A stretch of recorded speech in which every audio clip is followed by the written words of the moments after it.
পদ্মশ্রী নরেশ চন্দ্র দেববর্মাকে আজ সংবর্ধনা জ্ঞাপন করা হয়, অর্থাৎ সংবর্ধনা অনুষ্ঠানের আয়োজন করা হয়।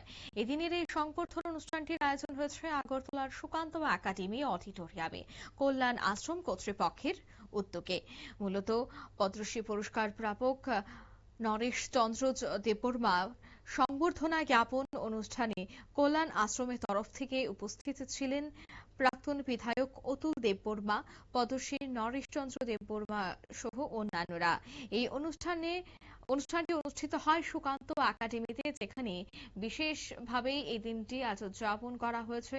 বিশেষ সংবর্ধনা অনুষ্ঠানের আয়োজন করা হয়েছে। এ বিষয়ে কোষাধ্যক্ষ বিশ্বজিৎ চক্রবর্তী কি বলছেন শোনাবো। ত্রিপুরার সভাপতি এবং সহসভাপতি হিসেবে প্রায় 3 দশক সময় উনি জনসেবায় কাজ করেছেন, জনজাতিদের উন্নয়নের স্বার্থে।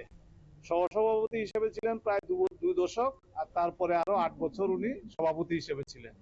তো উনার কল্যাণ আশ্রমের যারা কার্যকর্তা আছে, ওরাও উনার এইরকম যে সরকার কর্তৃক যে উনাকে পুরস্কৃত করাতে বিশেষভাবে উদ্বুদ্ধ হবে, এটা আমরা বিশ্বাস রাখি। এবং শুধু কল্যাণ আশ্রমে না, সমস্ত যারাই সমাজ সেবা ধরনের কাজের সাথে যুক্ত আছে, তারা এই ধরনের সরকারি যে সর্বোচ্চ সম্মান প্রদানের কারণে ওনারা উৎসাহিত হবেন এবং অনেক বেশি মোটিভেটেড হবেন কাজ করার জন্য।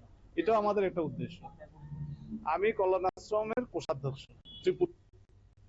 আপনারা শুনলেন, অর্থাৎ বিশেষ সম্মাননা জ্ঞাপন করা হয় ওনার কার্যক্রমকে নিয়ে। মূলত উনি যেভাবে উপজাতিদের জন্য কাজ করেছেন, তিনি যেভাবে সমাজের জন্য কাজ করেছেন, তার উদাহরণ প্রত্যেকের কাছে তুলে ধরতেই এই অনুষ্ঠানটির আয়োজন করা হয়েছে, যেখানে তাকে বিশেষ সম্মানে সম্মানিত করা হয় কল্যাণ আশ্রমের পক্ষ থেকে।